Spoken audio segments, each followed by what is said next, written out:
I'm Mark. And I'm Mikey. And this is Welcome to Talkaoke. You are our first guests. This is Talkaoke. I'll give you a card. In the excitement, I didn't get the name. So who have we got over here? It's Matt. And Mark. And David. David and Mikey. This is Talkaoke Freeform Talk Show. Come and join us. We are just about to start.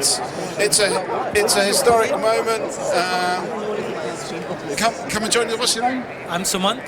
Sumant, come and have a seat. We've got Matt.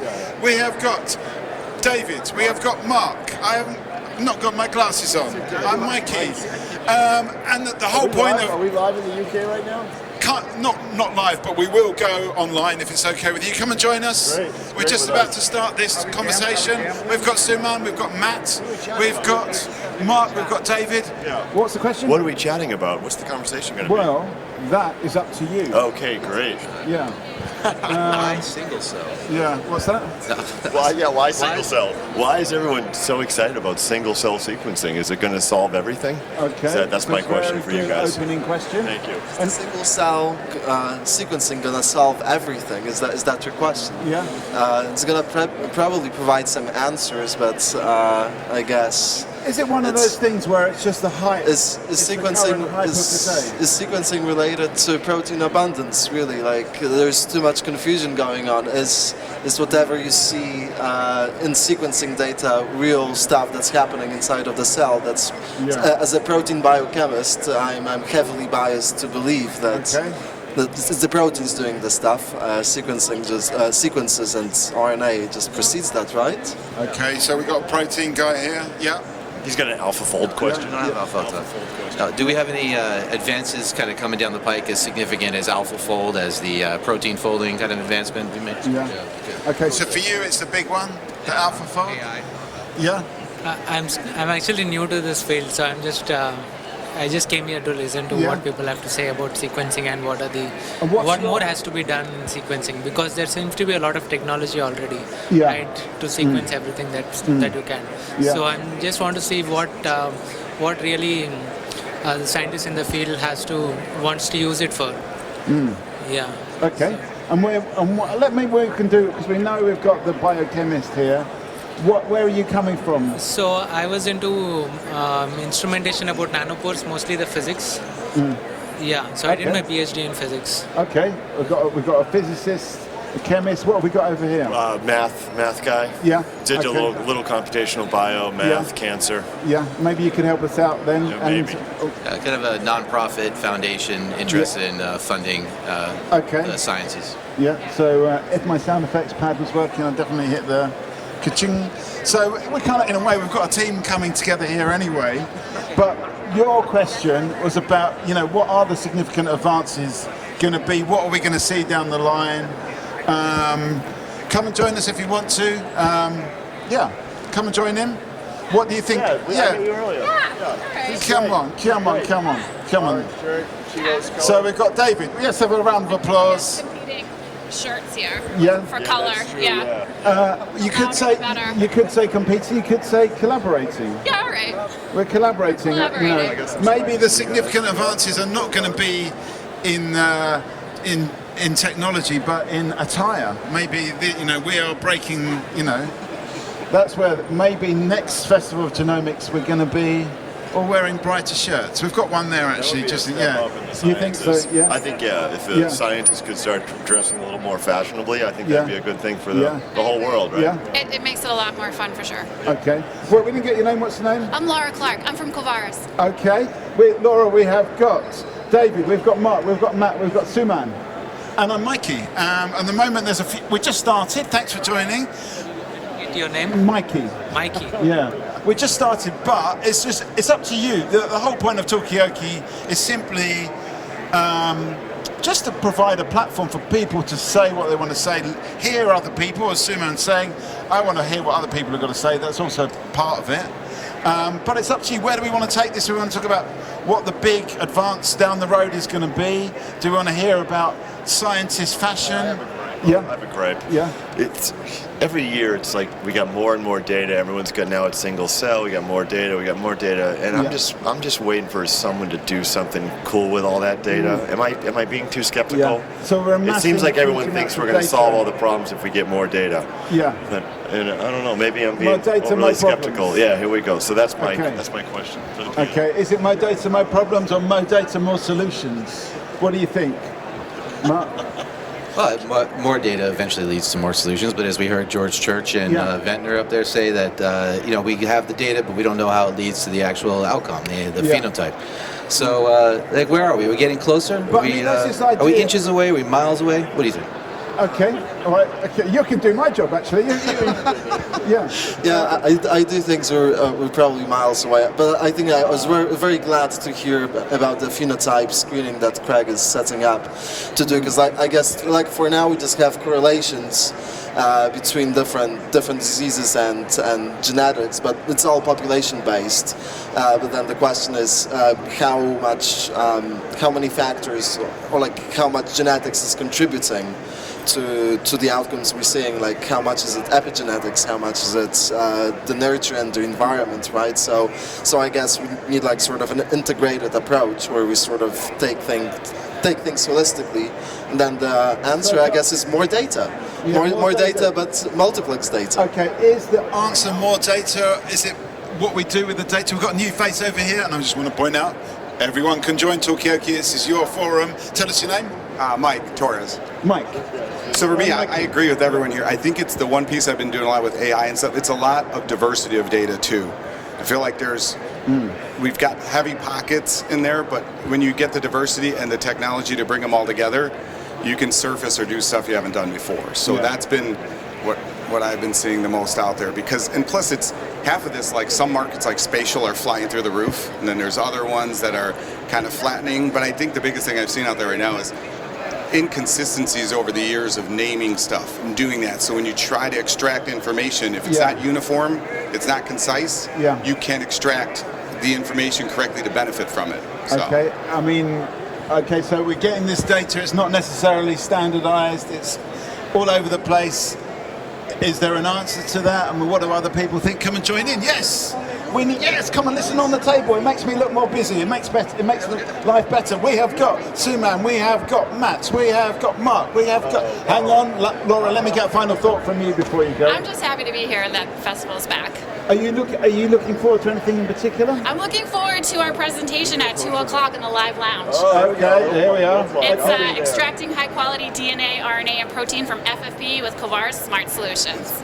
Okay. You don't want to miss it. Nobody wants to miss it. Everybody's going to be there. Yeah, okay, look, you get a card as well, so you can see yourself later on. Okay, so there's a point here. I mean, where do we want to go with this? Do we want to talk about the uniformity of that data? Do we want to talk about the, I guess, this kind of belief that more data is always better? Why did we see such a huge leap forward in kind of solving or making progress in solving the protein folding problem, right, with AlphaFold? Yeah. And how come we don't see that elsewhere in the world of genetic analysis? And, I mean, determinism? where would you like to see that? Everywhere, but why was that such a huge leap overnight? And it stands out as unique because we don't see those that kind of progress anywhere else. I mean, it's also a question, I guess, about how progress happens. I suppose the implication there is like, how does progress happen? Does it happen in these little jumps? And that to me was a solvable puzzle. Yeah. You know, that's a puzzle. Like, how does this string of protein, amino acids fold? It's sort of a puzzle. You have a lot of data, you have a lot of training data. But the big puzzle of like, I read this genome and what does that organism look like? That big genotype to phenotype thing, that's a hugely hard puzzle, right? It's just it's orders of magnitude more complicated than protein folding. Yeah. That's the easy one. I mean, that's the easy one. Protein folding. Protein folding. Are you kidding me? With the 4-piece, it's like the Rubik's Cube. The giant 4-piece jigsaw puzzle, and we're yet to kind of move up to the 1,000-piece jigsaw puzzle of Monet's lilies. This is an analogy. Yeah, Do you know what I mean? yeah, exactly. But we maybe can do it. We maybe can do it in the future. Can we solve these more complicated puzzles? Is it just a question of work? I'm a pessimist. Or is it work or is it insight here? Mike? It's just my opinion. So I've been in two realms. I've been in the chemistry realm for years with like a tool like SciFinder. I don't know if you guys ever heard of it. Yeah. Had a product like that. But chemistry was very like a mathematical science. Like you could figure stuff out. Here it's still in that testing phase, and it's like, can you get access to as much data as you can and keep testing method? That's what I just keep seeing because. How that one got solved, I don't know how it got solved that fast. It really did. I think it was just timing and everything came together. Yeah. I mean, I think you should wrestle over what's harder, protein folding or the other one. So, but that's all. I mean, I guess the problem that's been solved is the easier problem, isn't it? We've got Mike, we have got David, we have got Mark, we have got Matt, we've got Suman. Tell us your name. Fuete. Was it? Fuete. Fuete. Yes. Fuete. Fuete. Fuete. Mikey. Yeah, at the moment, I guess we're talking about how problems get solved. Are some problems easier than others? Where's the next breakthrough? Is kind of like, you kind of started it with that, and we're kind of going through that. But it's also, I think it's kind of interesting is how breakthroughs happen, because you're suggesting, Mike, that it's kind of like, there's different phases. You know, with chemistry, it's maybe a little bit more. It's a little bit more straightforward, but here it's maybe more of a kind of throw in the dark. Go on. So currently we have a lot of genome sequencing data already, and we are still looking for more of the data. But with the current data, is there something that we could understand, but some other limitations are actually stopping us from doing it? And so what is like? Are there any opportunities to get more out of the current data instead of looking for more that could help us solve the diseases? And is getting more data really required to solve the more existing juice ones? out of what we've already got, basically. Okay. So, I mean, this is the kind of like this kind of underlying sort of question about, and to be honest, it always comes up at Festival of Genomics, is this kind of thing about the data, because all the maths and the data people's like, no, don't give us more, more and more and more. What do we do with all of this? Can we do it a bit more with what we've got? But then there's this kind of drive and this idea that data is going to fix everything. That's that underlying, I guess, current. We've got a new face over here. Tell us your name. Hi, I'm Krista Wallerman. I'm a second-year PhD student at Tufts University. Thanks for coming. Let's have a round of applause. Come on, We've got Suman, we have got Matt, we have got Mark, we have got David, we have got Mike, we have got Fuente. Fuente is good. What is it? Fuente, I like Fuente. What is it? Fuente. And and I'm Mikey. So that's the question. You wanted to answer it over here or something? I mean, I'll just say the obvious. I mean, every year goes by, there's new technologies, there's new silos of someone's trying to organize it all to make it easier to use, and next thing you know, it's also incomplete, and then something else comes on, and then we don't have good phenotyping on so much of this stuff, and then it's only humans, it's only whatever. So I don't know. I get overwhelmed, I get daunted. So God bless you guys who have positivity. When you wake up in the morning, are you like, he tells me to show up at this festival, and here I am. You've made it here. I want to hear from the Tufts University person. What's she up to? Tell us what's going on your side. What's your PhD? I used to work at translational medicine at Bristol Myers Squibb, so I used to doing a lot of cancer research in terms of resistance and multiple myeloma and figuring out why these patients keep relapsing. But I'm very, very early in my PhD thesis. I've been doing the same GST pull down that hasn't been working for like 5 months straight now. It's typical PhD. Stay strong, yes. I think you're a PhD student as well, aren't you, Matt? So that's that question from the PhD. I mean, maybe we can hit this, the kind of overriding question, hit you with this. What do you think the big breakthroughs are going to be? What will we be talking about next year? I think there's two aspects. One, I think both are missing probably from this conference. First is the environmental DNA. That will be like, it will be huge it could be like for government, for whatever. And the second thing that I really miss is the application of genomics into space industry and exploration. Right. So how can this help in the human health in space or monitoring or whatever. That could be one of the big steps. I'm reading actually the recent biography for Musk, and it's something that should be like part of any discussion or in those conferences. This is the right place for having a panel about application of genomes and microbial genomics into space. Okay, so the final frontier. More data. More data before we can launch. Yep. I probably come from a different approach. So like in London at least, if you want to set up a biotech company, it has to have AI in it. It probably is the same in Boston, I guess. Like if you have a new AI model, it means that you're the new hot shot. But I don't think that's correct. I think there's just a lot of people just filling in spaces now with AI tech. I don't think a lot of things. It's kind of like the hype. I think there's just a lot of hype, but I think next big breakthrough is gonna come from like a technical point of view. Like there is gonna just be a new technology, a new piece of equipment that will either provide the data or solve a problem that's in there, which will require more, let's say, more capital, which will require more. What new technology would you like to see in your line of work? In my line of work. I might go around the table on this one, ask everyone. Yeah, what kind of almost magic box would you like to a magic box. I think a few people are working on it in the UK. I think some people are trying to make protein printers.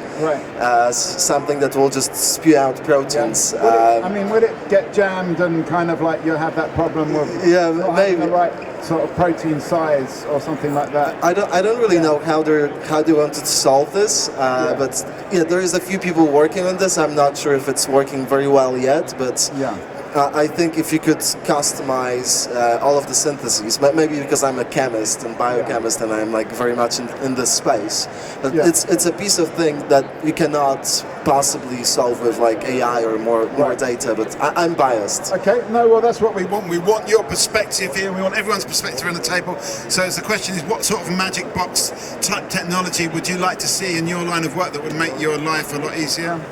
It's really interesting to hear that you're looking for some new hardware, something to kind of help with extraction or interpretation or something.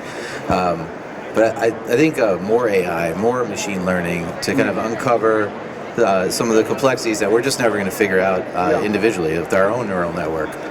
We need to augment ourselves a little bit more. What do you think about Matt's point that AI is just kind of hype and it doesn't actually do that much? Well, I think it does. I bring up AlphaFold again.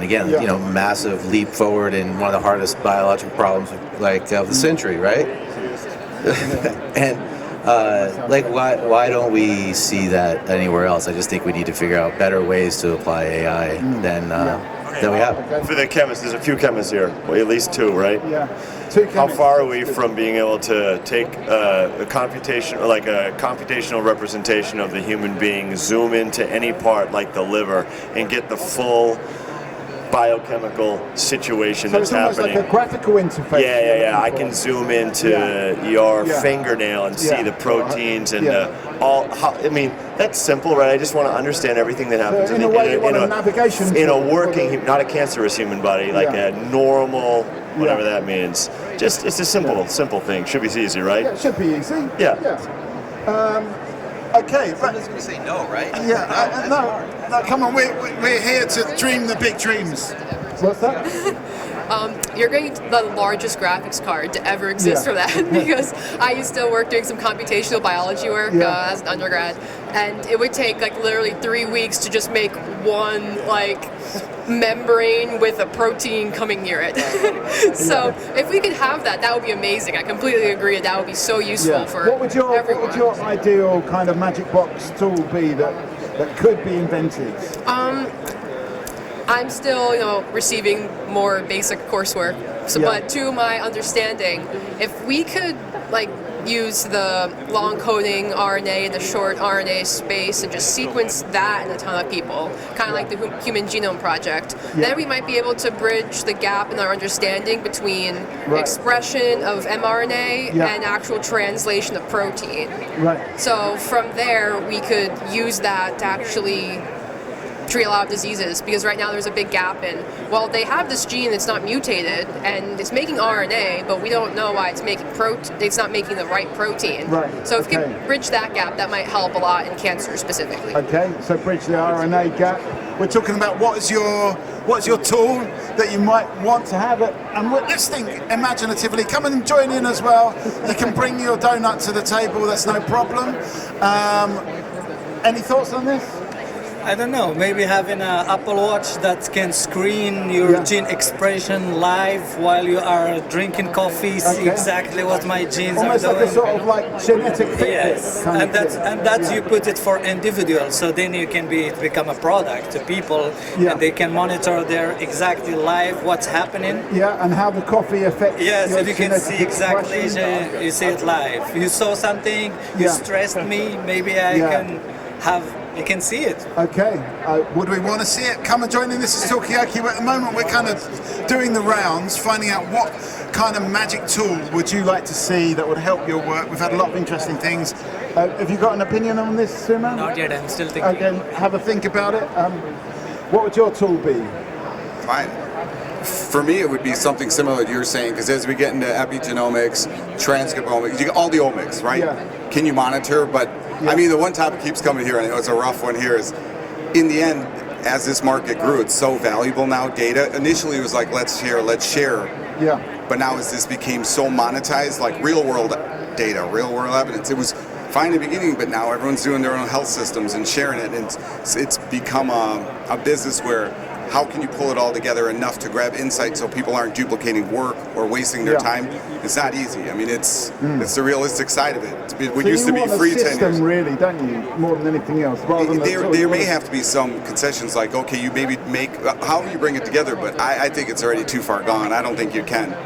Yep. You don't think, what about can AI kind of do that? No, AI is super limited, especially in this space. We've tested it.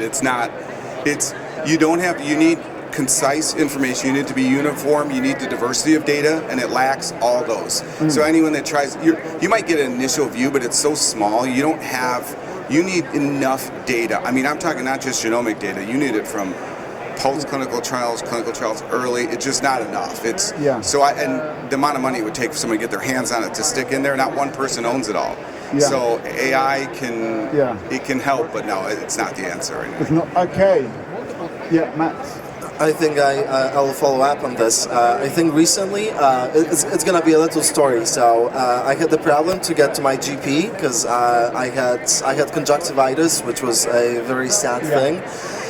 But essentially, what I was thinking is like it was just really difficult to get to a GP and then like optometrist and etc. etc. And I think that the idea about behind Theranos and like all of this quick diagnostics, this is a space that is missing. If you imagine the year 2150, there is maybe a shopping mall. Will we be alive? Maybe, who knows? But there is like this. Imagine it's a shopping mall. You come in. There is like a little capsule that you enter. It takes a drop of your blood, scans you all through it. I don't know. It takes like a super advanced MRI scan. It tells you, man, you've got aneurysm, little cancer growing in your liver. You have, and it just prescribes you things. Sounds like a lot of fun. It sounds but this is something that we need. We need like something. Yeah. Hang on, Mike. Let me get a final thought from you before I come and throw something into the conversation. Well, I would say like this is a perfect example of how niche this market is. It's incredibly brilliant, but it's just a smaller niche, right? So it's certain people that know it. I just think that this is moving faster than. If you look at all the publication data coming out, like all these markets are flying. Some are slowing, but like spatial transcriptomics is through the roof. I haven't seen a 5-year trend like this ever. It's through the roof. Yeah, I mean, it's massive. So I would say, whatever's going on over there, take a look at that because it's flying. All right, take a look and come back, I think is the answer.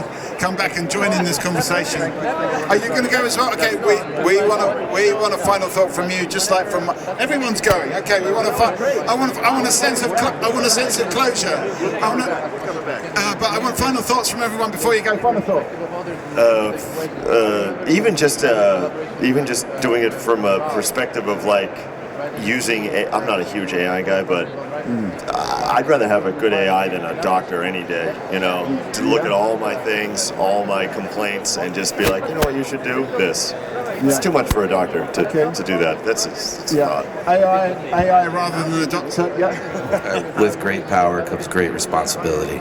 Remember that. And what are you doing with your great power, Mark? No, okay. All right, final thought. Krista. The AI is only good as what trains it. Okay. And is that good or bad? That's the question. Give us a final thought. Yeah, I just want to see more of the development. I mean, to see what could be done. Yeah. So I'm just looking forward for more challenging problems to be framed. Yeah. Okay. Well, I mean, come back later. Hopefully, you would have found something, and we definitely want it. We want you to share it with us. So we're going to carry on this conversation. That was a good first burst. I think we got some energy, but now we need more people. There's a lot of different threads there. There's a question of like, what is your tool? There's the AI thing. I mean, to be honest, a lot of this comes up. We had a little bit of space stuff going on. So many different things. I mean, Matt, for you, where would you like to take this conversation? I think we can take this conversation because a lot of people talk about data. Maybe talking about how ethically can we use this data would be really nice. But I think for this we need people who know a little bit how storage and to actually what we are supposed to be talking about as well. I think so. Although the first discussion is let me see, the ethics of gene editing in clinic. Can we ethically edit humans to make them less diseased? Okay. Is that possible? All right. Well, maybe it's a question we can park that, I think, until we've got some more people around the table. But we're talking a little bit about the ethics of data gathering, data collection. Mike was talking about this. Mark, come and join us. Yes, come. Yes, you can do it. We've got Matt here. What's your names? Okay, we didn't. Maybe later, maybe once, but maybe these people are going to join us. Yes, come and take a seat. Yes, come along. We've got Matt. I'm Mikey. What's your name? Have a seat. Yes, you can do it. Yeah. Come on. Yes, you can do it. Yes. What's your name? Meka, come and take a seat. And who have we got here? Come and take a seat. Can we get involved in this? This is Talkaoke Pop-Up Talk Show. We talk about whatever you want to talk about. And you and Matt, that is, because... What would you like to talk about? Nothing today, sorry. What brings you... I want to look around and check out what brings you to the Festival of Genomics? I think it's very interesting, the topics that are covered. Okay, anything in particular? Okay. Come back later.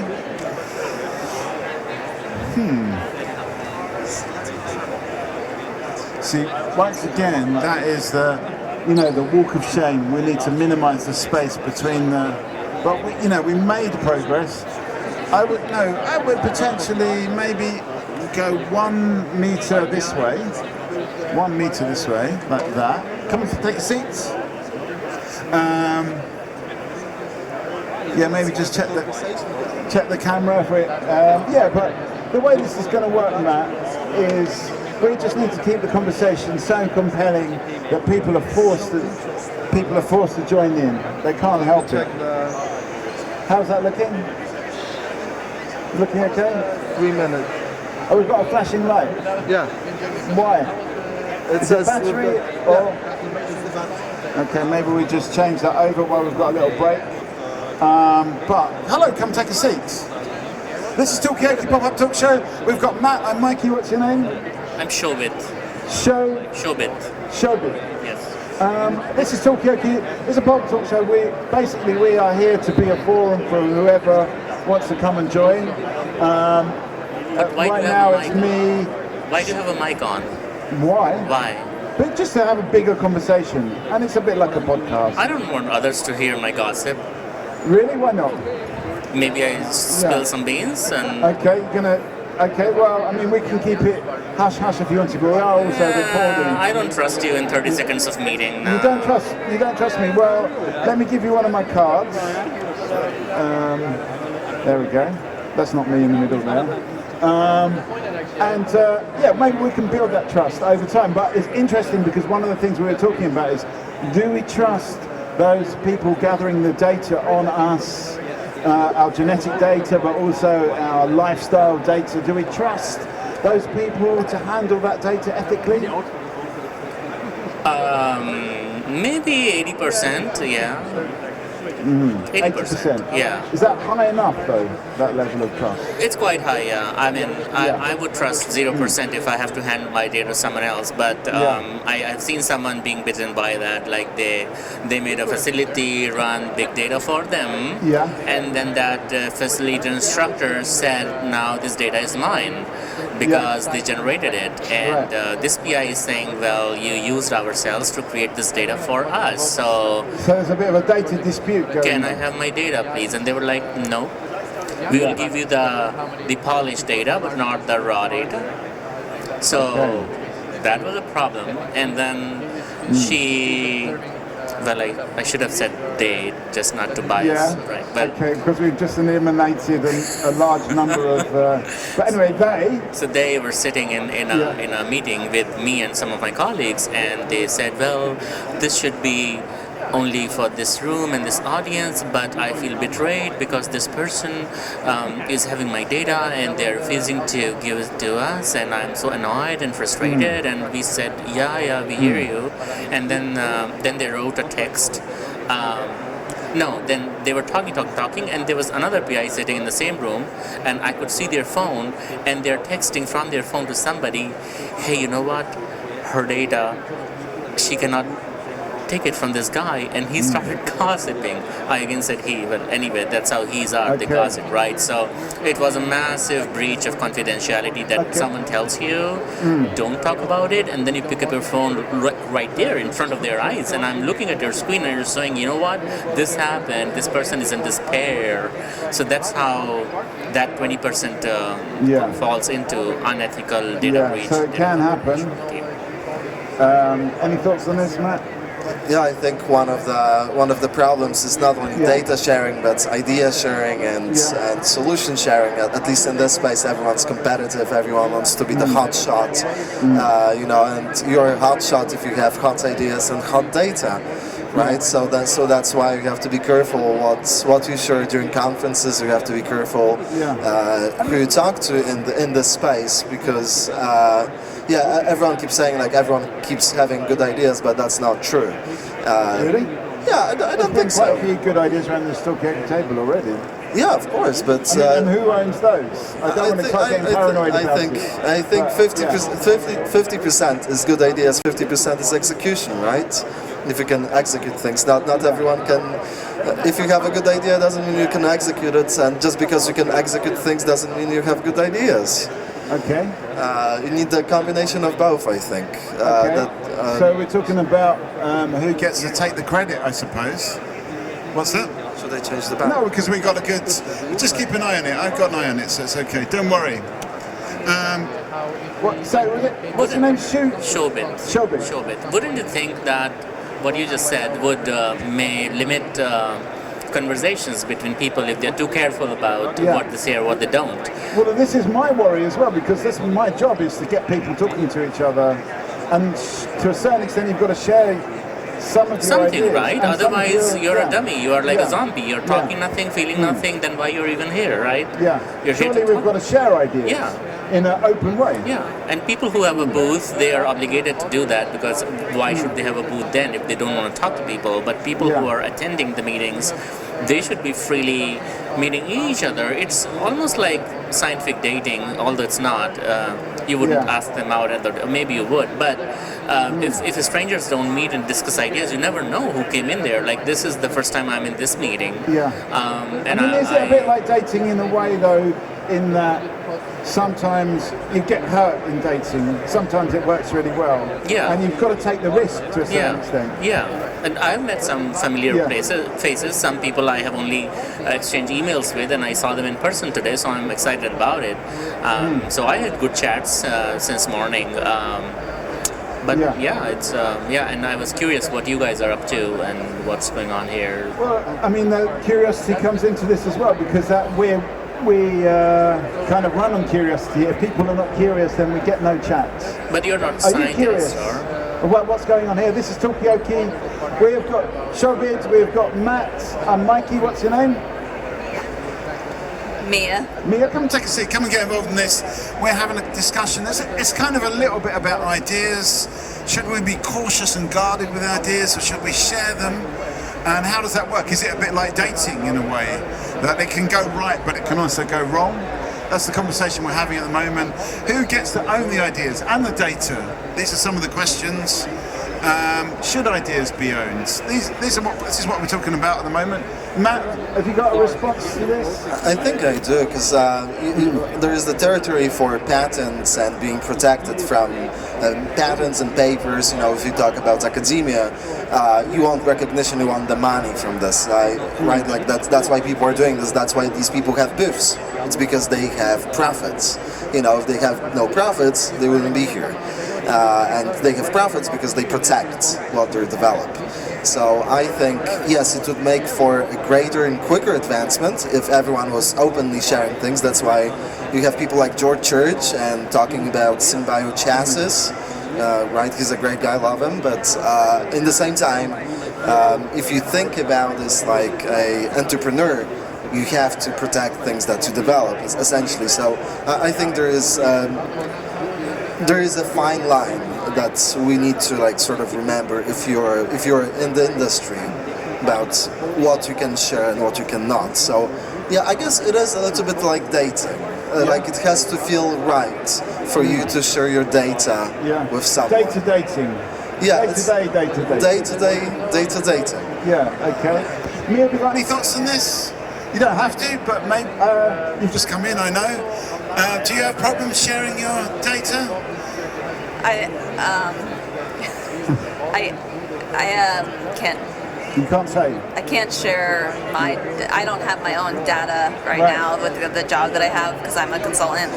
So I can't share my data because it would be someone else's data that's private. But I do agree. I agree that it's helpful to share as much as possible to help everyone to share. Can we actually improve our protocols a little bit so that it's a bit easier? Come and join in. I've also realised that we've got, we've come from the UK and we call it data, but you call it, what is it? Data. Data. So there's already a data. You're a data. And where, are you from the US? No, I'm from India. Okay. But we speak British English. Okay, so with data. Where are you from? Poland. So we don't say data, we say dana. Dana, yeah. Which you probably, it doesn't matter. Yeah. I say data. No, but data. Well, the dating data doesn't really work in American English. That's the only problem. But because it's data. I don't even know how to say it. But anyway, we've got Mia, we've got Shobid, we've got Matt, we've got Layla and Mikey. At the moment, we're talking about sharing ideas, sharing data. Do we need to be guarded? Is it a bit like going dating? That you have to be careful, but it can work out well, but it can also go badly wrong. And we're talking about that. Come and join in if you want to. You're looking vaguely interested, so come and join in. We have got Mia, we've got Shobid, we've got Matt and Layla. And I'm Mikey, what's your name? Chris. So it's this problem with sharing, and can we do it better? It's from data science, so data. Okay, you've got, how do you say it, data or data? Data? I usually say data. Oh. So are you US or not? I'm from the south of the US. Okay, and it's a data thing there. Data. Usually data. Okay. Anyway, that's not the main topic of conversation, but it's good to iron these things out. I mean, it's a bit like the genomics thing that goes on forever. I kind of just interchange. I say festival genomics, and I don't stick on one, just to keep everybody happy. But anyway, we are talking about sharing. Can we share in a better way? Is there any other question that your implication is that maybe we could do it better? How do we share data? Layla, have you got any views on this? Do you ever have to share data or use other people's data? I work in medical genetics, so data sharing is quite a controversial topic because you want to protect patients' privacy, but also how you're going to improve sort of scientific understanding without sharing. So it's there's no answer, unfortunately. But I think there should be some improvement for sure. I think that particularly across borders, as you can tell, I'm also not from around here. Yeah, where are you from? London. Okay. I mean, do they do it differently in different places then, do you find?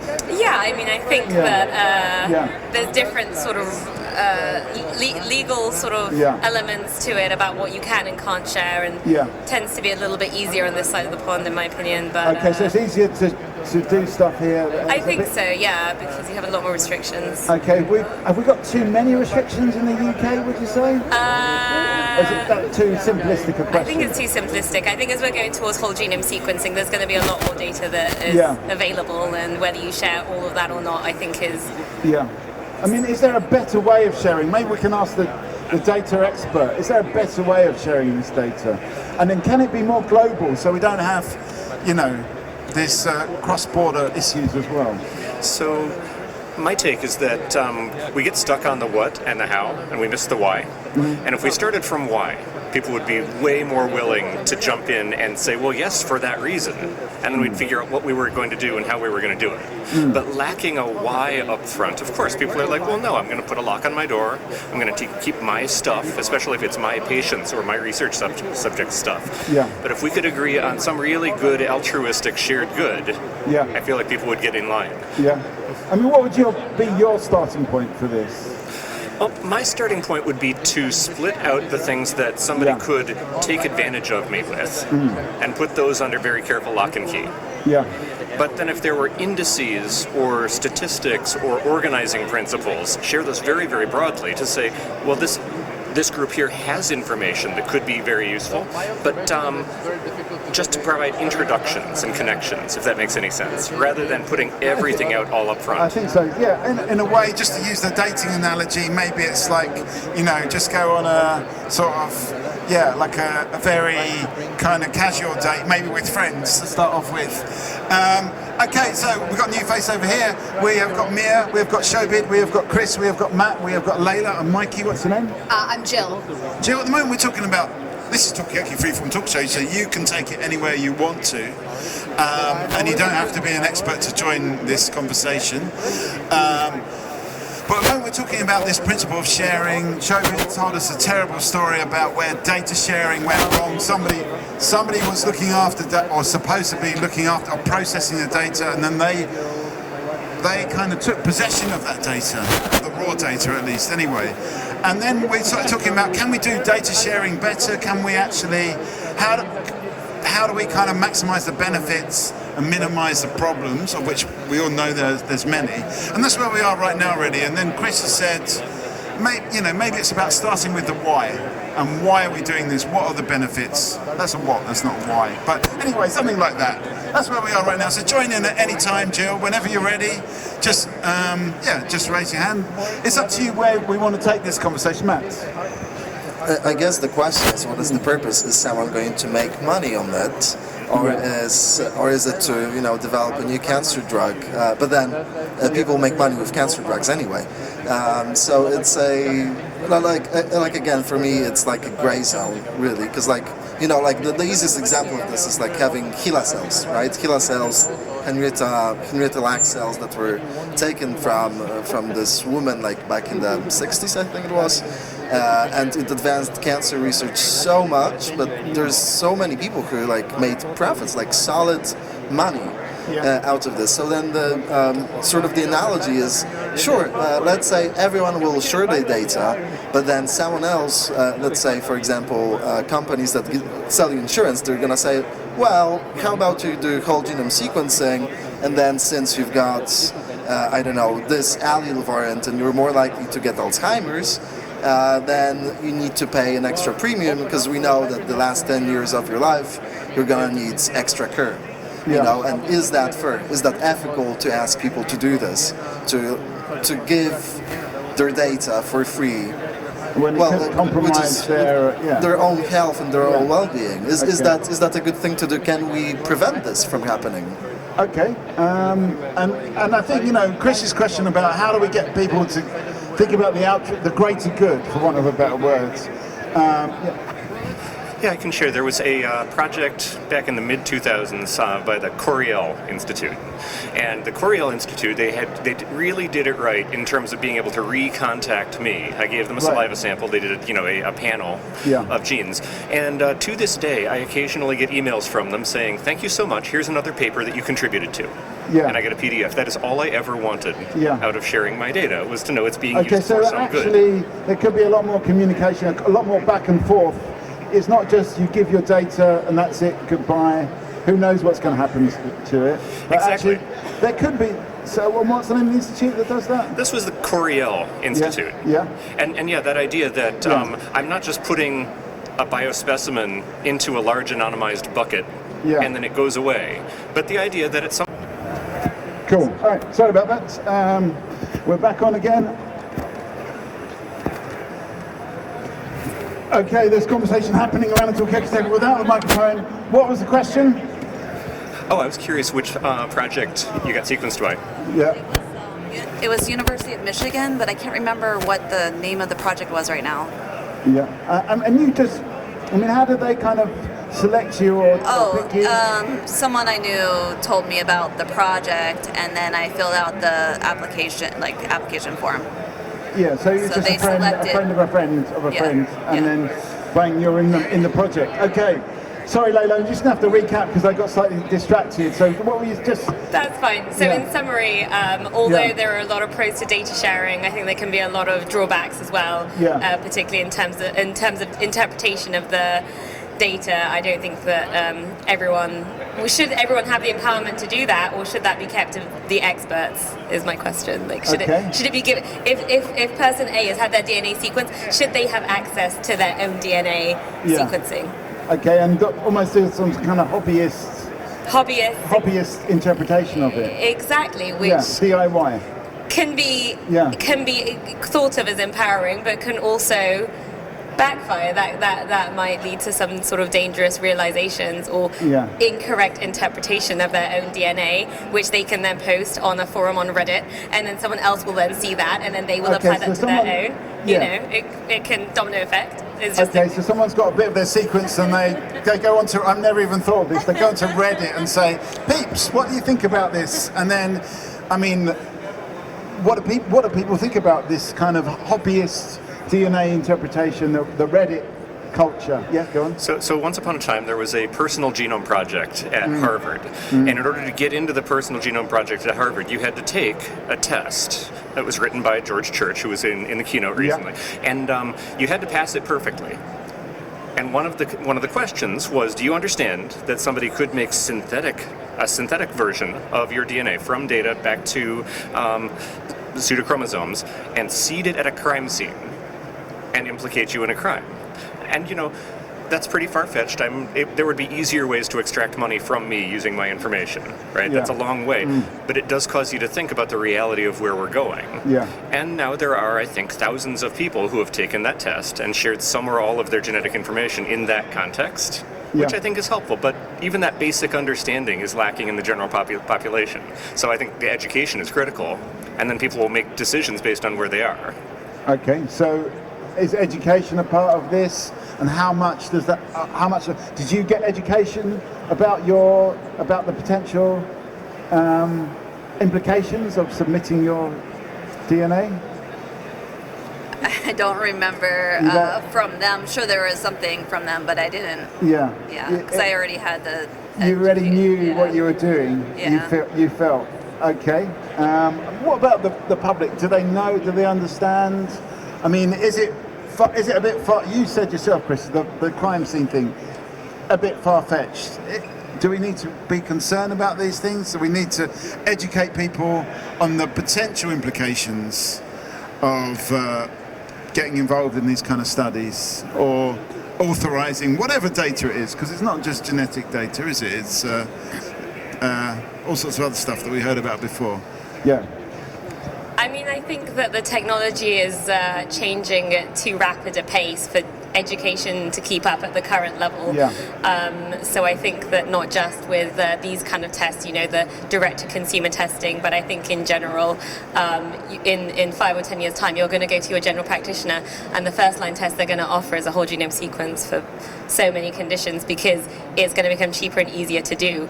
And it's not just that the patients don't understand the implications of that, but the doctors also don't understand that, because I don't think genomics is taught at an adequate level in medical schools either. Also, can we potentially know what those implications are if it's evolving so fast? Because, sometimes technologies just give us. I mean, when I was young, the internet was supposed to be about just exchanging information and, and a greater knowledge for the planet, not sharing selfies. But we didn't know these implications of what was going to happen with this technology. Is it the same with genomics, that we just can't educate people in what we can't see the future? I think that's why they have to go hand in hand. I think education is often put at the wayside, and sort of technology advances and then education follows up, but you also can't go the other way, because you can't teach people what you don't know is going to happen. So I think there needs to be some sort of parallel development with both of those. Okay. I'll probably rephrase that, and I would rephrase that and say that instead of education, it should be science communication. I don't think that everyone has to be educated. What's the difference? What's the difference? So, to make an analogy away from genomics, as a medical doctor, you don't need to know all of the pathology of all of the diseases. You just need to be able to Google it. Yeah, we just need to be. Well, we just need to be able to take a biopsy, send it to a pathologist. The pathologist gives a diagnosis after looking under a microscope. The same is going to happen with genomics. Let's say it's an ideal world, and we can send our genomic data for whole genome sequencing. All the doctor needs to know is how to take a swab. Basically. Yeah, the doctor needs to know how to take a swab, and needs to, let's say, have a degree of trust in whatever service provider you have with the sequencing data that comes back. And they need to have an education saying that these symptoms can be caused by genetic disease, and this is justified expense to the NHS, for example, in England, that we can do the sequencing. But then does the doctor need to know more than this? Does the general population need to know more about this? I don't think so. It needs to be effectively communicated, but in terms of education, So you're saying that the public don't need to know the dark sci-fi implications of submitting their genetic data? I think that this would lead to a lot of panic. Okay. All right. I'm going to go to Jill. Sorry, Chris, because I feel like I've been telling my. It is the nature of Talkaoke. It's a 360 thing, but sometimes. Oh, Shobit, I want to get a final thought from you before you go. Yeah. What do you want to hear? Well, just something. What do you want to hear is more the question. What should we be talking about? Where should this conversation be going? I think data sitting in public domains where it's not a matter of trust, but parsing knowledge and sharing it for the greater good. Yeah. Trusting each other is not easy, but there is always a start. I know there are public repositories which you can access and look at that data and create your own invention from there. Money is one incentive, but I think when we think about medical welfare of the humanity and general health care, data privacy can be a barrier at times, so we just need to get over it and think beyond ourselves. Okay, get over it, think of the greater good. Privacy is possibly a barrier, possibly a barrier, says Shobit. Jill, I was handing the mic to you. We were talking about... So I wanted to pick up on a point that you made, which is GPs and such following up with their patients, using this in the clinical setting. And I'm not sure what it's like in the UK, but in the US, there aren't enough genetic counselors, and many GPs, at least, don't have the knowledge at this point in the training to truly use one of these reports to educate their patients properly, and they don't have the time. So suddenly we have these test results that patients want, but what are they? How are they going to be used? And I liken it to patients who want tests that we don't have a real use for, or a test with no intervention possible. We can give you all sorts of knowledge, that's lovely. However, we can't do anything about it. I mean, what do you think, Jill, about that thing? Because it comes up a lot. You know, a lot of the tests will show you something that a piece of information you can do nothing about, or it's a possibility, it's a risk factor. I mean, those things are hard to communicate. I mean, from what you say, you're kind of saying if there's no intervention possible, don't do the test? I'm not saying don't do the test, but I think know the limitations of the test before going into it. I think there are some people who mistakenly think that getting their genome sequenced after, whether it's paying $100 to 23andMe or whether it's doing something a little bit more medically motivated or treatment motivated, I think making sure that patients have a reasonable expectation of what they're going to get out of this. And then sort of jumping to a different topic or back to the original topic, I think that subjects need to be aware of where their data is going, that it's not, despite our reassurances, it's not completely de-identifiable. There is no such thing as true privacy anymore. If we are spitting our genetic information, there will never be privacy again, and for people to unreasonably expect this. So I know that's two totally different tangents. Well, I mean, it's a kind of crossroads, and we can. This is Talkaoke, by the way. Thanks for coming to join. It's a pop-up talk show where we go wherever the flow takes us. We work. You know, we started talking about data sharing, and now I guess we're talking a little bit more about that kind of interface with patients. So Layla mentioned, in the future, in about 5 years, maybe 10 years time, there'll be the whole genome sequence will be the front line, the first test. But do doctors know what to do with it? Do patients know how to do with it? And Jill mentioned that actually there's no genetic counselors, doctors have got no time, they don't know how to interpret it. So there's all these issues. That's basically where we're going. But where do we want to go? Do we want to talk about this?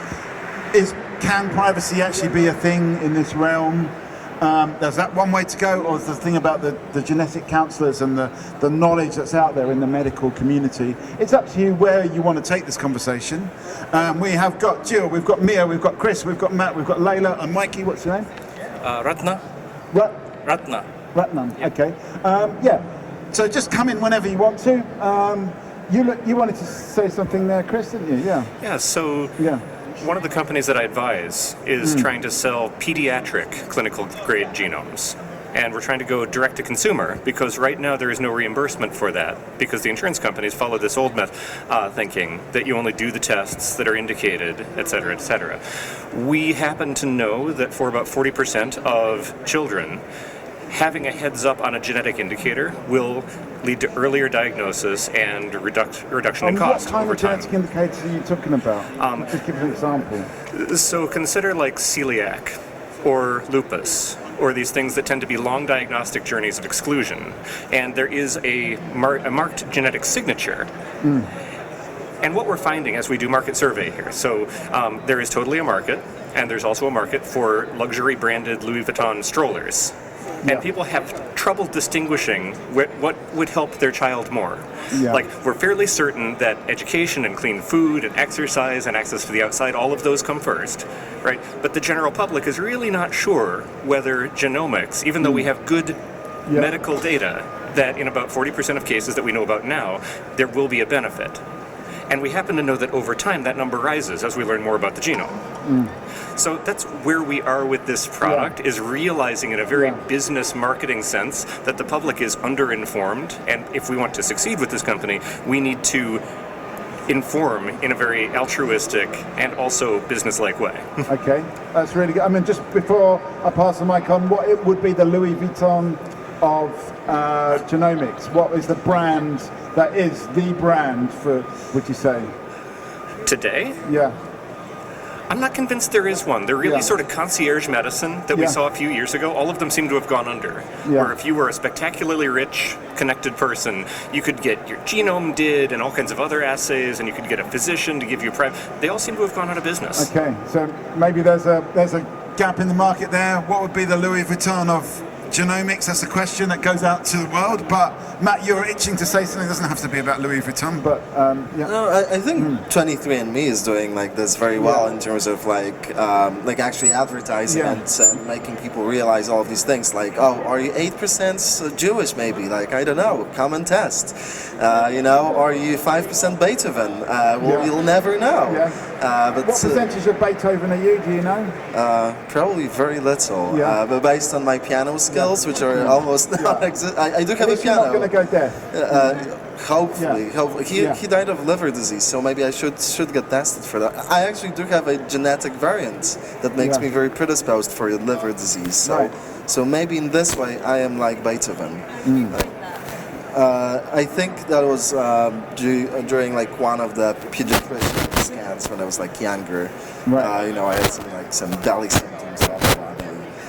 They did like genetic tests. So yeah, for example, I'm at higher risk of having liver disease, and I'm very thankful for knowing this. But am I doing anything useful with this knowledge? Probably not. Okay. Looking at the fact that they like beer. And I'm not planning to stop drinking beer anytime soon. Although maybe I should do that. Yeah. Okay. Have you got a view on this, Layla? Yeah, I mean, I don't have any genetic variants, but I have opinions on the fact that whether someone does or doesn't have a genetic variant doesn't indicate that they should be doing anything with that information. We diagnose hundreds of people a day in my lab with high risk of breast and ovarian cancer. The easiest way to almost eliminate that risk is to have your ovaries removed and your breasts removed, and then you're removing the tissue that could get cancer. But not the vast majority it's a personal choice as to whether people want to do that. You can also stop smoking and stop drinking and things like that, but then there's a balance of just because you have that data and you have that information, are you obliged to do anything with that? And the answer is it's very personal. No one size fits all approach, so I don't think you should stop drinking beer if you enjoy it.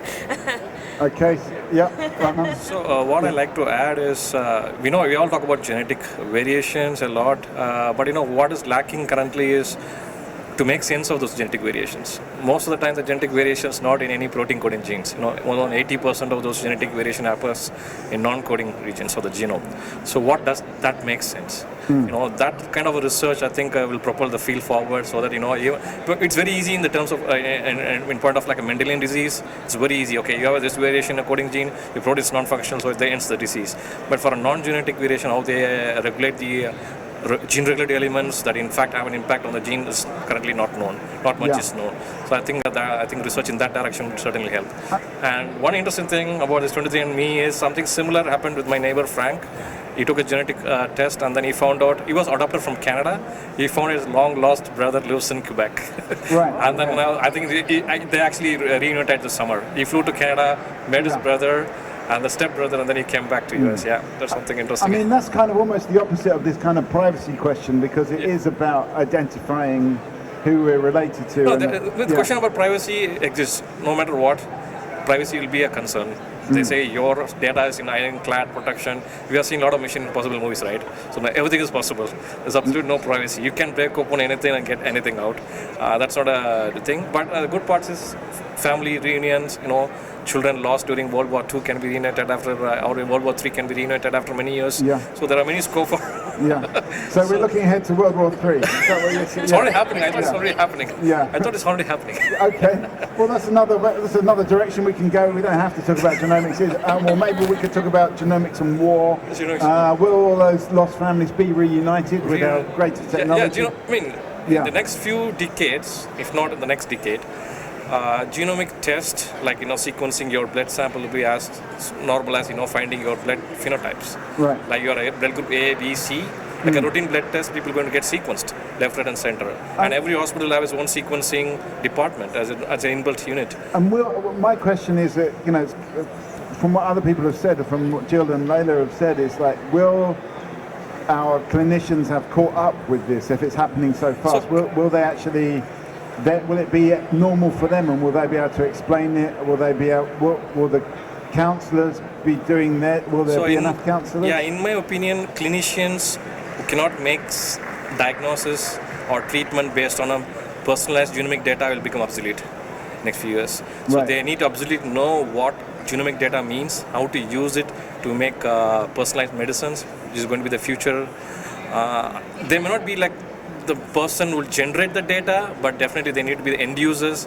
There'll be some like IBM Watson. What it does is generate all the kind of these data and make clinical diagnosis easier. At least doctors should be able to use such tools that can actually say what the So in the future, our local GP will just be doing the swab. The AI will come out with the answer, and they'll give the answer. You'll be carrying your genomic data in a pen drive. You're going to carry. Okay, the doctor. First thing you give is a pen drive. He plugs it in and sees every history of you, and then you make the diagnosis. Okay. So we'll have a little drive with us. Yes. Mia, you've not said much. Any thoughts on this? What do you think of this future? Are you looking forward to it?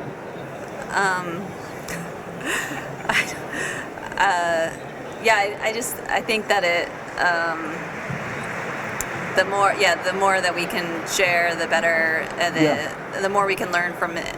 I think it's growing fast, but it's also, I don't know. I have to run to a talk though. Okay. Chris, any thoughts on this? Sure. I think a grounding in privacy, just to bring it back to privacy. A lot of people imagine we have privacy that we do not. And I learned this from a talk by the chief information officer of Vail in resorts, the ski resorts. Right. You know how they do the lift line predictors? If you go there, you can see how long the queues are at the various lifts. The way they do that is there's an RFID tag in your badge, and they match that to a Bluetooth signal from your phone. Right. And they see who is lingering and how long. And if you linger a long time, that's an employee. If it's very, very short, they weren't standing in line. But it's the dwell time of the ones who are in the middle is the length of the queue. Right. All right. They also know which hotel room you're staying in and when you're staying over in a different one. Okay, so they're picking also your Bluetooth technology. Exactly, and that's just following signal your phone is emitting, and they tagged you with your name on your tag. And that's at a resort. You go to Disneyland, you'll see how much fun that is. That's happening everywhere. And so when we talk about these kind of theoretical privacy things, I think it has to also be grounded in how aggressive commercial entities are at harvesting your personal information and using it to make money. And so it's appropriate to be very protective and consider who stands to make money and will it stand to harm me. Okay. I mean, should we... are people made... Is that... all of that stuff, is it kind of in the small print of your agreement when you get your tag for the ski lift? I don't know. Is privacy just like one of those old-fashioned things like horses?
You okay? Are you okay, Mikey? Yeah. I'm just trying to work out how to tighten this up. Hi. Please join us. We're just having Talkaoke, which is a pop-up talk show. Where we talk about everything and anything, and today we talk about genomics and genetics because we're at the Genomics Festival. Oh, God.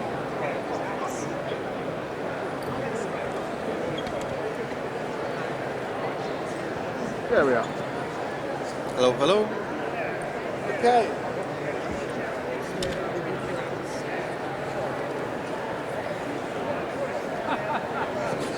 The sound effects don't seem to be working, but anyway, we can deal with that shortly.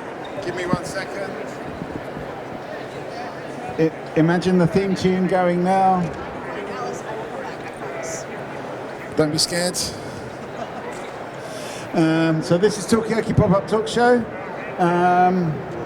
Here we are, we're back again. It's lunchtime. The best time, yeah, good time. We are dealing in the... We are the food for thought. Exactly. Let me turn you can up a little. stuff yourself with some good food, and in the meantime, you can stuff yourself with some good thoughts from others. You can share your thoughts. Mm-hmm. We share food. Sharing food is a nice exercise. Sharing your thoughts is even a better one. Please join us for some food thought sharing. Yes. Thought food sharing. Absolutely. Absolutely. And the topic is, I think... Whoops. Come and join us. This is Talkaoke. Please join us. We've got Matt and Mikey. Come and sit down. Yes, come and have a seat. Yes, let's have a round of applause. Woo! Anyway, so come join us as well. We have got Matt. We've got... Jocelyn. Hang on, I'm going to turn you up a bit. Jazz. Yes, Jazz. And I'm Mikey, and these two people come and join us. This is Talkaoke Pop-Up Talk Show. Give us 2 minutes. Maybe not. Okay, so this is Talkaoke. We can talk about whatever you want to talk about, but it can be anything. It doesn't even have to be genomics related, although maybe everything is genomics related. But it's kind of up to you. We're just starting this conversation. Matt. So I'm just looking at the plan, and it says that at some point we should talk about social genomics. And as a scientist, I have no idea what social genomics is. Do you know what social is as a scientist? It's social. Social. Usually, when I think about social, it means that we're drinking wine. Yeah. Social alcohol. Social means events, networking. So is it the genomics of networking? So social genomics must mean alcoholic genomics. Maybe. Yeah, Jazz. Yeah. I'm down for alcohol and genomics, like wine and genomics. Wine and genomics. I mean, is there enough of a crossover? I mean, whiskey's a better fit, but that depends on the funding we have. Yeah. Okay. So, better funding means better wine. Is that money well spent? I think the most crazy ideas usually come around when you have a little bit of booze. It's quite a regular thing that you find in academia. Like, think about next generation sequencing, which is one of the founding technologies of genomics. Thanks to which this festival is occurring. The reason why it occurred was because two scientists in Cambridge, Cambridge UK, went out for a beer and got a few pints. And they were thinking back in the end of the 90s, how about we do some sequencing? Like maybe we can do it better than shotgun sequencing. And they figured it out. They wrote a grant together after having these few beers, and they got the grant, got it going. Hi! Come and have a seat. We're talking about social genomics, and the first association that pumped into my mind was social events meaning wine and booze, and I'm just saying a story about like how next generation sequencing came to be by the fact of people having some pints in Cambridge, UK. Yeah, like David Klennerman and Shankar Balasubramanian, they went out for a pint. Hang on, let's get a final thought from Jazz. I'll be back. I'm just gonna... Okay. Think about car crashes. Car crashes, okay. Alcohol, not about discoveries on back of envelopes. Okay, so to you, alcohol's more about car crashes. For you, it's about. Have you ever kind of replicated this and come up with some good ideas with booze? How important is booze when it comes to scientific ideas? I think it's crucial. Yeah. No, I think it's usually makes you more talkative, and I think when yeah. I mean, earlier on we were talking about trust and sharing ideas, sharing data, and actually also connecting it with dating. These things are easier with alcohol, aren't they? Sharing ideas. Yeah. Anyway, we didn't get your name. What's your name? Barry Kessner. Barry. Yeah. We've got Matt and Mikey. What were you going to say, Barry? Oh, sharing ideas, yes, but it's I work in a lab. Yeah. And people are pretty close-lipped about what they're doing because they. Right. Exactly. But I'm on the outside of a lot of it because I help everybody. So I share my ideas freely because it doesn't matter to me if it gets into a paper or it doesn't. Okay, so I'm not writing papers, they are. Yeah. So in a way, it's a bit of an asymmetry of sharing. Some people share more, some people share less. Yeah, I'm not writing any patents recently. Yeah, okay. I mean, would you want to write a patent or a patent, as we like to say? I have. Yeah. I'm on them years ago. Different technology. Yeah. Okay. Networking. But you're not concerned about that side, about protecting I am not. the because ideas. the process of going from an idea like that to making money is very long. Yeah. Is it too long, do you think? It's too long. Not even in the... Yeah. Especially unless you're a company that does that. Yeah. Unless you're a company... Yeah. Hang on, let me do my job, which is to invite this person and explain what Talkaoke is, which is a pop-up talk show. We've started off talking about social genomics very quickly. For a scientist, for some scientists, social means drinking. So is social genomics just alcohol-based genomics? And then we talked about when you're drinking, you tend to share... Not ethanol. Yeah, You're in a more methanolics.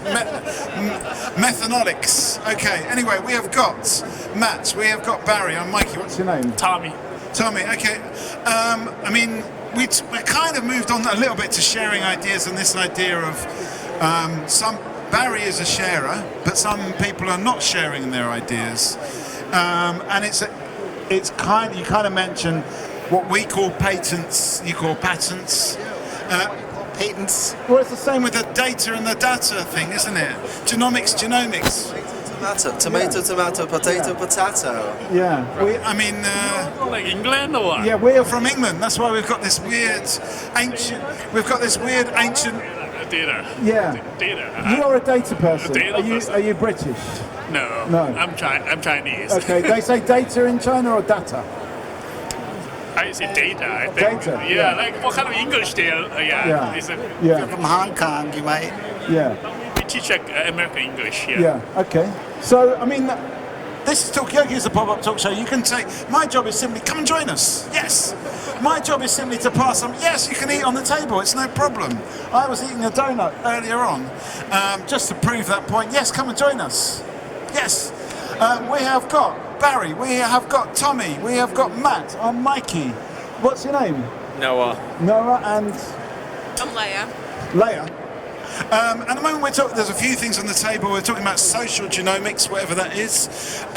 We didn't know. If you've got a definition, that's great. We assumed it. Yeah. Sequencing you before you get married these days to see if you're compatible. Okay, is that what social genomics is?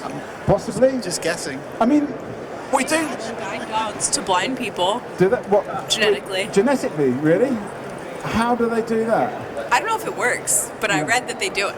Okay. I mean, that's interesting. And my sound effects working? No, that's a shame.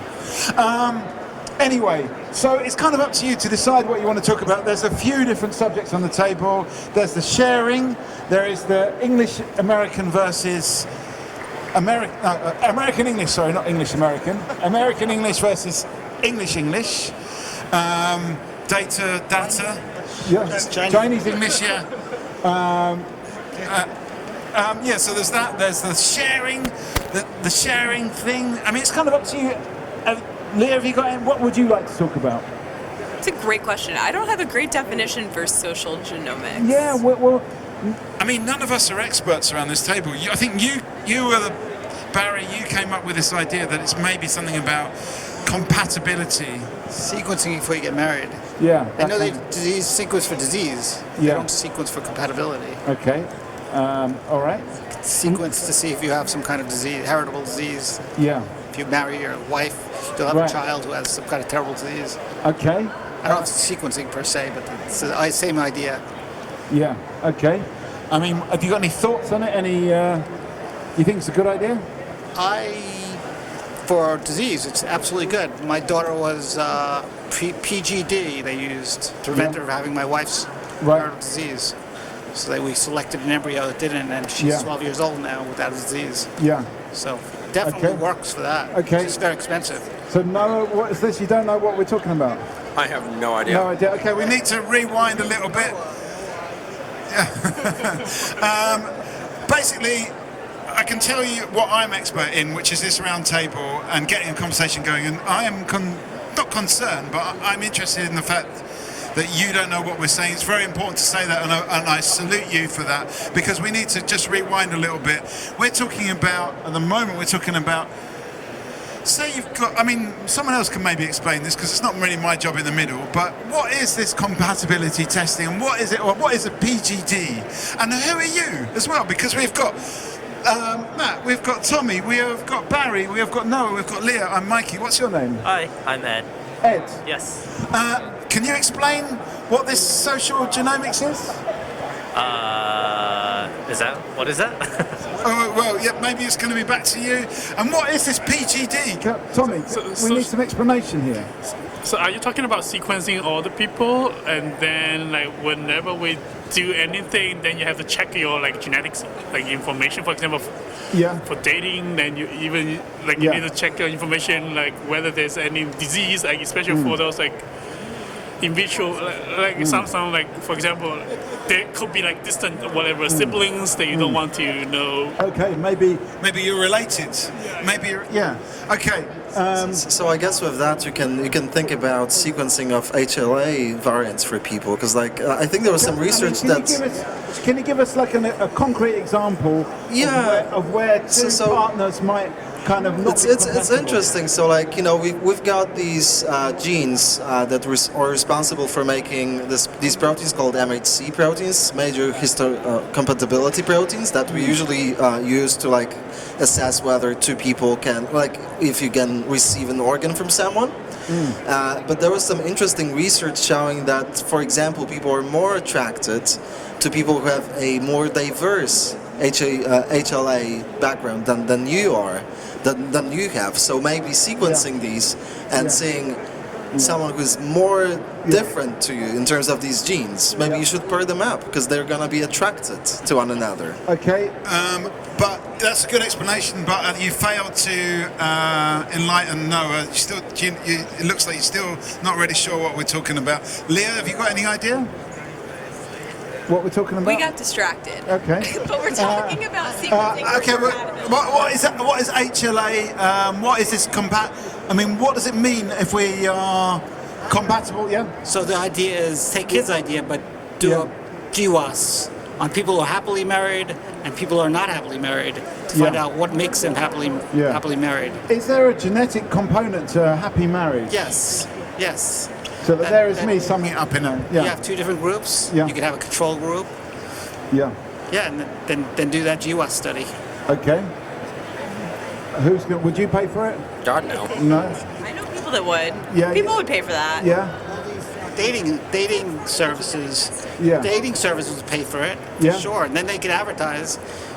Come get sequenced with this dating service, and we'll Okay, assure you a match. Who here would like submit their data to compatibility, either for HLA proteins or for having a happy marriage? Would you submit your data?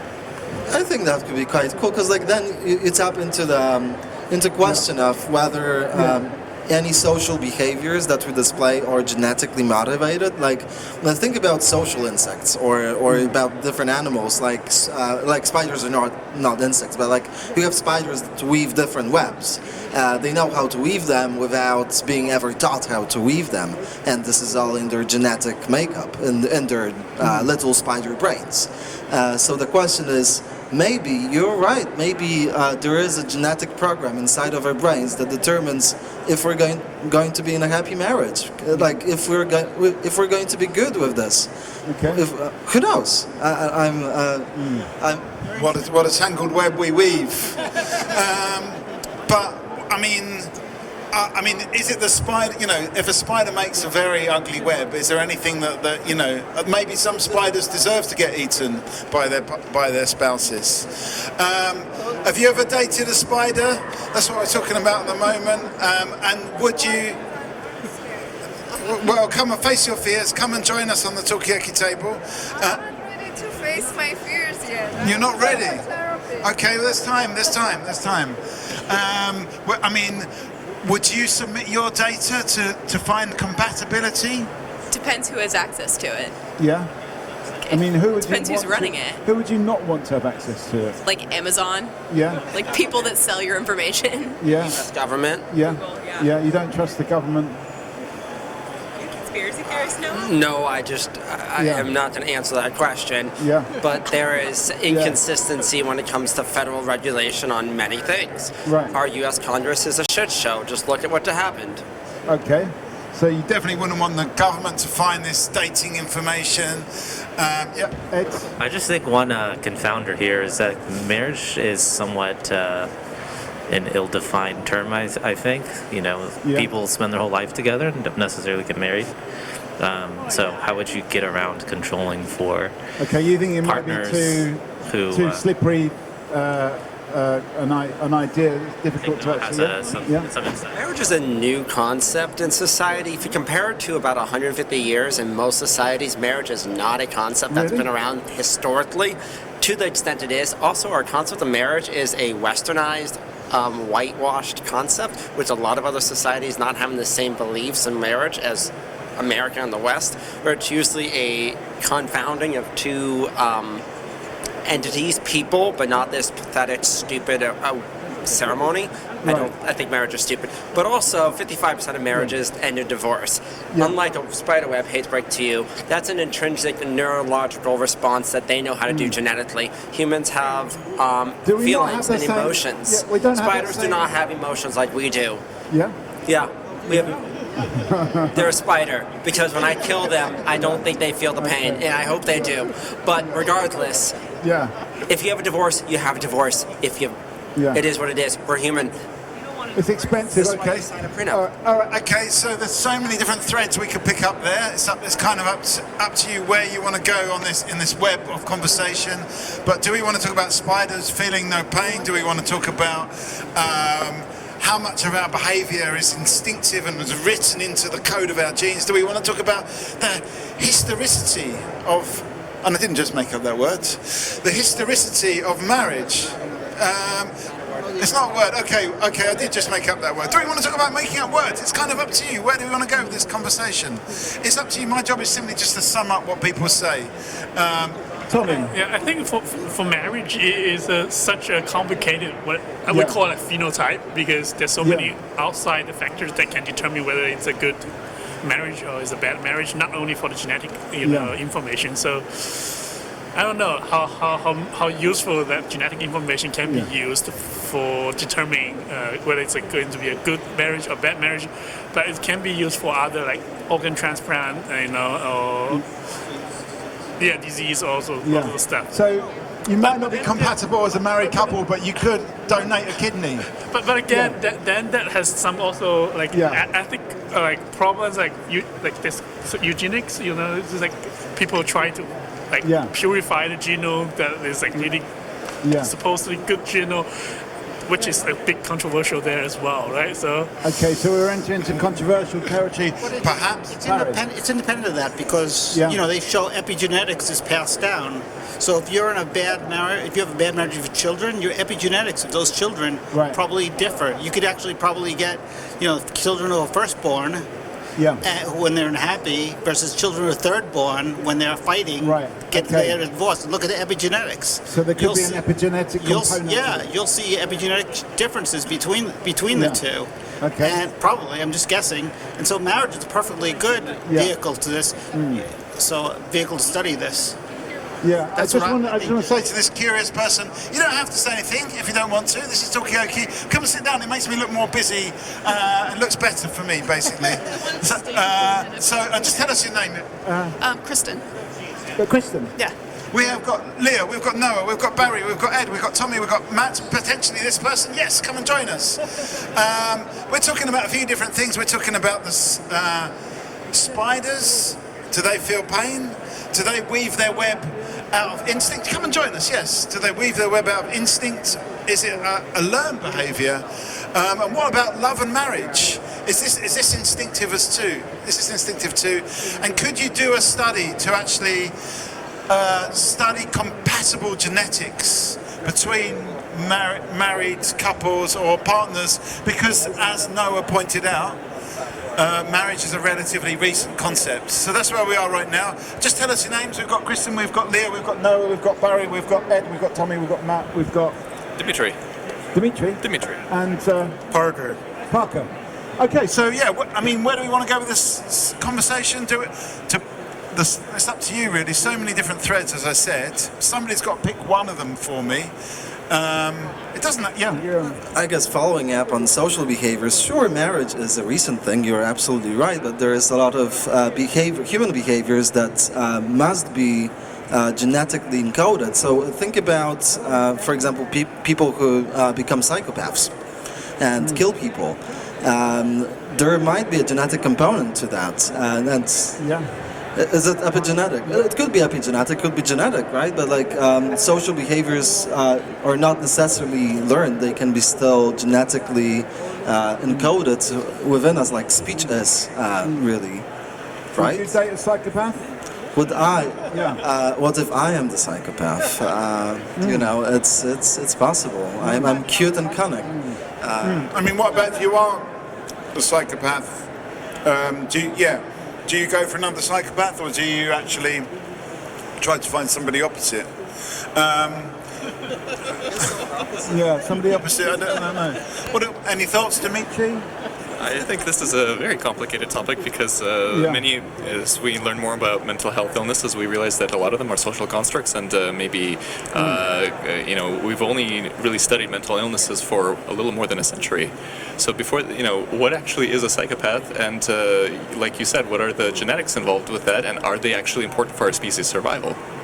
Okay, so you're saying potentially the psychopathic phenotype might actually be an important for our survival, or historically important? Yeah, just like common genetic mutations are known to, some of them are known to protect us against bacterial infections, for example, and so they provide an evolutionary survival benefit. There could be genetics that may predispose us to certain behaviors, but are actually important for our species' survival as a whole. Okay, so maybe psychopaths have got a role to play. Would you date a psychopath? Could we find could we find a genetic kind of trace for that psychopathy? Psychopathness. Are there psychopathic spiders that you can use as a test? Could we use spiders as a test, as a model organism? As a model organism, are there psychopathic spiders? Okay. I mean, we're talking a lot about spiders, and I feel there's no real... are you a arachnologist? Yeah, in my, I'll leave my knowledge of spiders out of this, but I guess, to put that towards any organism, could we find psychopathy in any other organism? I feel like we'd need, a baseline for normal activity among these organisms, and the only reason we can define psychopathy for humans is because we have a way to look and, characterize our behavior in such a complex way, and I just feel like we can't, without knowing the motivations behind the internal thoughts, if you will, if you believe these animals have internal thoughts that guide their behavior, without knowing that, it'd be hard to define a baseline and then to be able to define extremes that deviate from that in any direction, whether it's psychopathy or whatever extreme altruism or the opposite of psychopathy would be on a behavioral spectrum for another species. What's the opposite of psychopathy?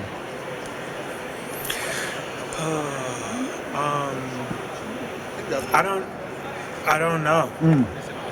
Yeah. Is there a spectrum? Is there a psychopathic spectrum?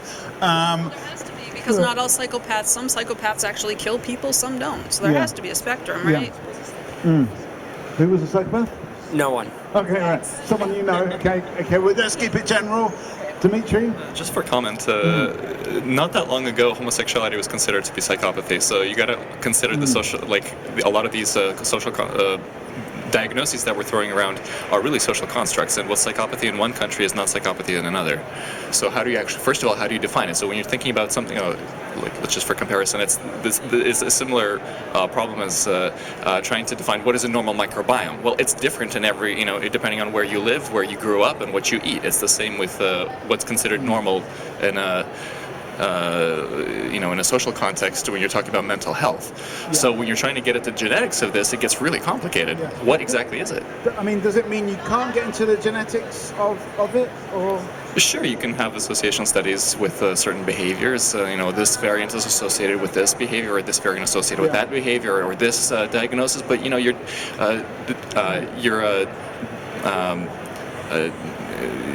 the manual for mental health diagnosis changes every few years, and since it's a moving target. How does the genetics keep up with that? Okay, how do we keep up with a moving target when it comes to genetics and social constructs? Like our mental illness is social constructs as well. Hang on, I'm going to go to you, Barry. If everybody was sequenced, to some degree, I guess. At least you could see if there's a genetic component to the diseases. If everybody had their sequence, even. Would you want that to happen? I think it's going to happen. I don't think I necessarily want it, but I think it's natural. I think the insurance companies are going to demand it, like medical, like not life insurance companies. It's gonna, because they're gonna want to know how old you live, so they can put it into their tables. Right. Okay. So in the end, everyone's going to be sequenced because insurance companies will need to fill out their spreadsheets. Tommy, Ed, have you got any thoughts on any of these discussions? No. I mean,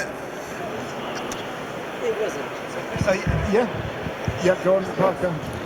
I think, again, it just comes back to what Dimitri was saying. And one of the talkers, I think, this morning in the opening remarks, I think it was Craig, talked about this. Like, even if you have everybody sequenced and you have their genome, then one of the talkers this morning was saying there's no quantitative way that people can characterize these phenotypes, and especially if we're still on the conversation of psychopathy and mental illness, like being able to characterize these phenotypes and associate them with the people who you now have the genotype of everybody with would be crucial. So then, like Dimitri said, how do you define these things and then start to characterize the phenotypes? I mean, can the genomics help us define it, or is it almost like a smokescreen for the actual work we need to do in things like mental health or relationship counselling or whatever? I don't have that answer. Okay, that's just a question that nobody knows. Too big a question.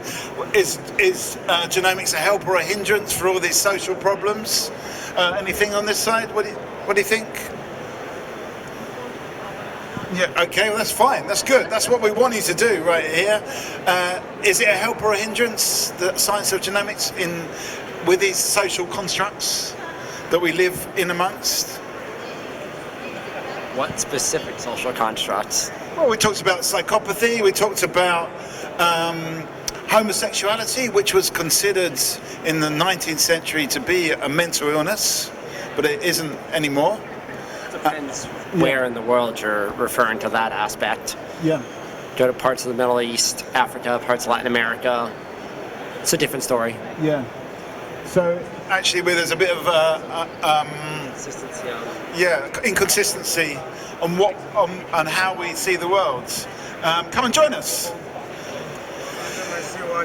Oh, hang on a sec. We want a final thought from you, Parker, before you go. A final thought. I think you've been facilitating this conversation well and bringing new people into it well, and continue to let the people speak. Okay, thank you. That's what we want. We'll still be going when you get back from the bathroom. We've got a new face over here. Tell us your name. Yeah, hi, I'm Manoj. Manoj. Yeah. Okay, so we're talking about Tommy, give us a final thought.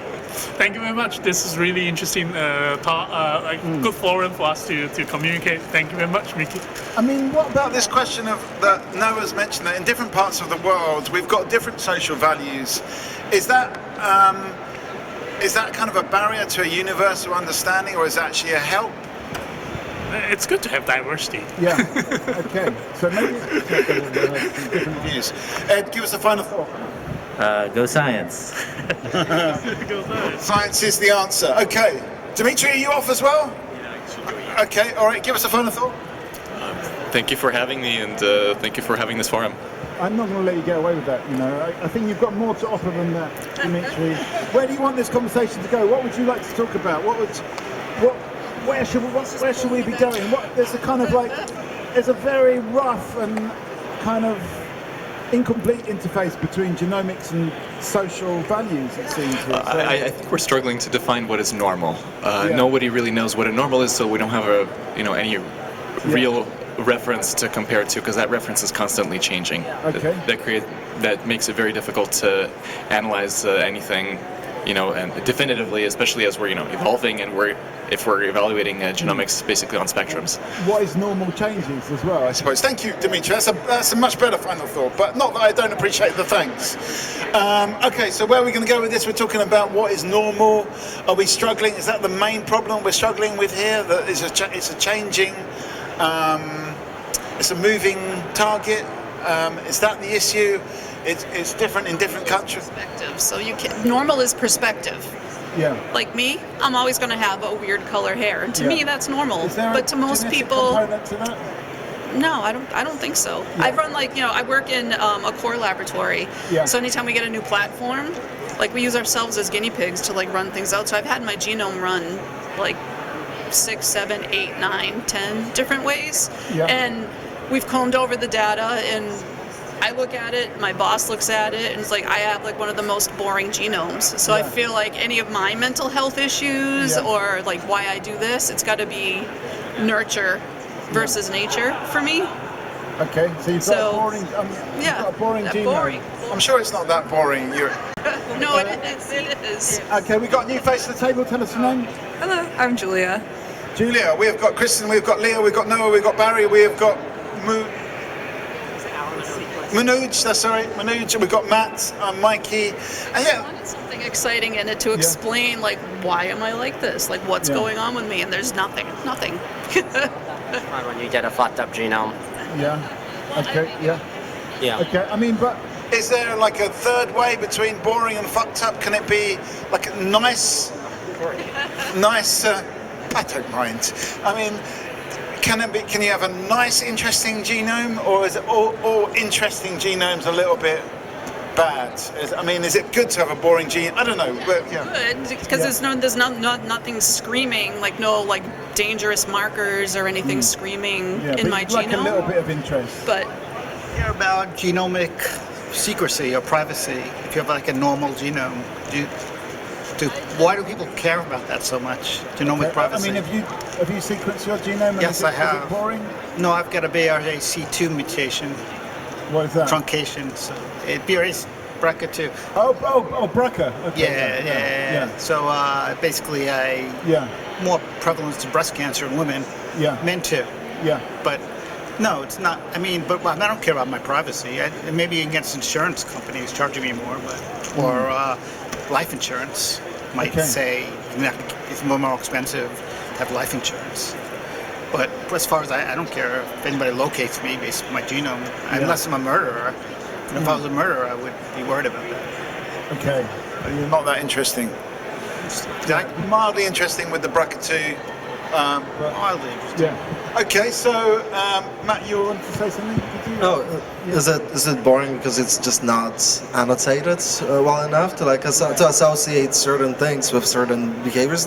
It's not to say that everything is deterministic. Although if you ask a physicist, they'll tell you that everything is that they can predict everything. The fact that you've just nodded, for example, it was all here before since the Big Bang, right? That's what they believe. But if that's true, then Surely, everything you do. Heisenberg wouldn't agree with you. Was he a little uncertain about that? He believed in uncertainty. Yeah. Okay. Okay. If you look at it, you change it. Anyway, If you look at it, you change it. Yeah. You can't know the stuff. I don't know the physics of a particle. Once you look at it, you've set it. You've changed it. Yeah. So Heisenberg wouldn't agree with you. Okay. So we've got some biologists and biochemists talking about physics right now. Come and join. It doesn't happen very often. Where do we want to go with this conversation? Do we want to talk about this determinism and maybe it could be genetic determinism, or it could be physical determinism, or it could be, is it good to have a boring genome? And is it good to be boring as in What it has elucidated is that we're also similar. Everybody is really so similar that there shouldn't be wars, because we're like, why would I fight somebody who's my brother, basically? Yeah. I mean, we are really so similar. I mean, should there be like a minimum DNA variation to start a war? Exactly. You have to have at least, 2% of your genome difference. Okay. Okay, so that's just another question. That's the same idea of why people fight wars for religion or gender or race or whatever, by making another threshold that is just going to propagate our racist tendencies or practices. We differentiate and discriminate based off certain backgrounds. You're looking at the differences. I'm looking at the similarities. Yeah, but if you're saying 2% would be, or whatever that percentage would be, you're still practicing a form of discrimination regardless. 2% different than chimpanzees, not you. I mean, does that mean let's murder all the chimpanzees then? Yeah. But I'm just saying, if we want to be a happy race, I'm just saying, last time I checked, like ants all work together. Okay, but I'm just saying, within theory, we want to be a happy species. If we want to at least continue our population, but I don't really care if we all died anyway. Okay, so there's a lot of different things here. I mean, are we genetically predisposed to war and conflict? Could we actually appropriate some of that DNA to make us more peaceful and more collaborative? Yeah. You've not said much. I know you've been eating a sandwich, but have you got any thoughts on any of the things said so far? Hang on. Enjoying listening to all these. Okay, and that goes out to anyone. If you've got any thoughts on this, please do come and join us. You've not said much yet. Have you got any thoughts on anything we've said so far? I don't think so yet. No. Okay. We'll go back to Matt then. Matt has always got something to say. Oh God! Now I feel we're talking about in the spotlight. We're talking about war. We're talking about, in a way, it's all part of. We're actually on target here. We're talking about war. Social genomics. So it kind of is what we're talking about a little bit, but yeah, actually, I have no idea what social genomics is still. I think I'm struggling. Whether we actually are on topic, whether social genomics is about exploring genomics of social behaviors, or is it? Well, that's what we're kind of. Or is it genomics of populations in general? Like I actually don't know that. As a biochemist, I don't know. You're not very social. Probably not very social. I probably spend too much time in the lab. Yeah, well, you're in the right place here because you're in amongst a whole big group of people. So this is the right place. I identify as an indoor cat, so I'm not really social either. Cats are awesome. Let's be clear on that. Cats are the most awesome creatures that ever existed on this planet. That's it. That's my contribution for now. Cats are awesome. Okay. I mean, could we be appropriating some of the feline DNA in order to be a bit more awesome? I think that's a bad question, really, isn't it? I have an anecdote to share. I think Mikey already heard this anecdote, but a few years ago, I attended a talk by Jennifer Doudna. It was before she got the Nobel, and I was still the undergrad. So the only question I was able to ask her back then was like, oh, do you think CRISPR will be used for people to modify their bodies? Do you think people will start growing horns? It was essentially to just make her laugh. But honestly, this your question about can you make yourself more cat in order to be more adorable? sort of spins into this narrative of like people using technology to modify the way they are. Within about genomics, like people like do implants, people do a lot of different things, which is fine. But then they dye their hair. People also dye their hair, but like then the question is, people can start modifying their genomes as well, like in order to change how they look and how they function, and like obviously like we can trace back, like I don't know, you can inject yourself with maybe CRISPR to make your liver way better. It's detoxifying yourself, maybe. Or maybe you can inject yourself with CRISPR to grow a little bit taller, which is like a dream of mine. I would love to be 10 centimeters taller. Why? Because I'm short. Yeah. Social genomics there. You see, you found out social genomics. Yeah. Height. Social genomics. I mean, would we want to modify ourselves? I mean, there's, sorry, Christian, I'm going to pick up. Why not? Like, if you can do it and there's no harm to anything else, why not decide, like, I decide I want my eyes to be green instead of brown? Why not? Okay, if there's no harm done. Believe me, I'm going to be on board if they ever figure out how to genetically modify so this purple can just be natural. I'm on board for that. Okay. That would be a fun project, wouldn't it? So what you're saying, there's a market for people who'd love to have purple hair that is natural. Go for that as well, I have to say. If someone invented like a CRISPR way to make your hair naturally purple, you would pay me the money to make it naturally purple. As long as it didn't involve any injections. Okay. What if it comes hang on, let me just... germline, like, you can pass this. Yeah. Like, that's another question, like, should you take the decision of, doing something permanent which can be passed to a generation? Yeah, I mean... What about if it was a heritable trait, the purple hair? I'd be fine with that. Yeah? Yeah. You wouldn't find that a problem? Okay, Leah, give us a final thought. Thank you, and spiders suck.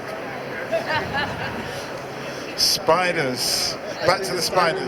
I agree with that. Yeah. Although I'm trying to figure out, is that like Spider-Man on your It's kind of like a Spider-Man rip-off, actually. So it's not really Spider-Man. It's just kind of more Netscape Navigator. And younger people won't know what I'm talking about when I say Netscape Navigator. You don't know what I'm talking about, but you know what I mean when I say Netscape Navigator, don't you? I don't know what you're referring to, but I know Netscape Navigator. No, the logo used to be a little bit like this.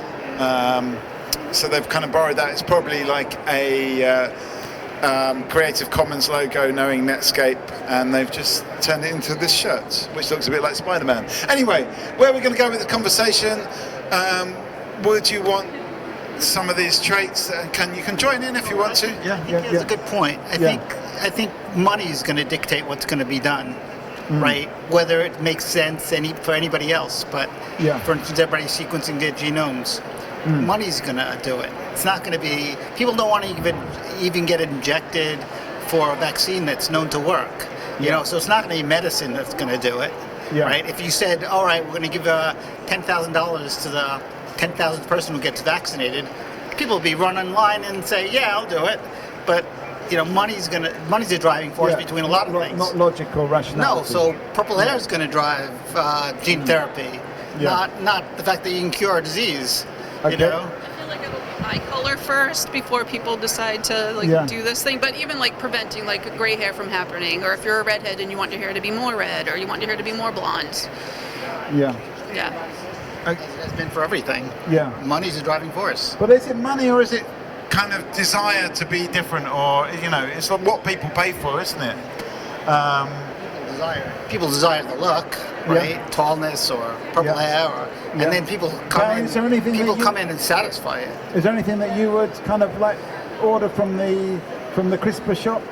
Yeah, to fix my back. I've got lower back problems. Yeah. Oh my God. It's Okay. awful. So back pain. Okay, so we're talking about CRISPR shop. Is there anything you would order from the CRISPR shop? We've got back pain, we've got being 10 centimeters taller, we've got potentially purple hair as a heritable trait. As of now, I'm good. You're good? Yeah. Absolutely, yeah, okay. For now, okay. So where do we go with this? Have we kind of done social genomics now? Have we done it? where do we want to go with this conversation? It's kind Okay, give us a final thought, and maybe also a bit of direction. Social genomics, there's definitely money in it, and as soon as it's more acceptable, I think a lot of people are going to jump on this bandwagon. Just anti-aging purposes, changing your outward looks. There's a whole and I'm here for it. Okay.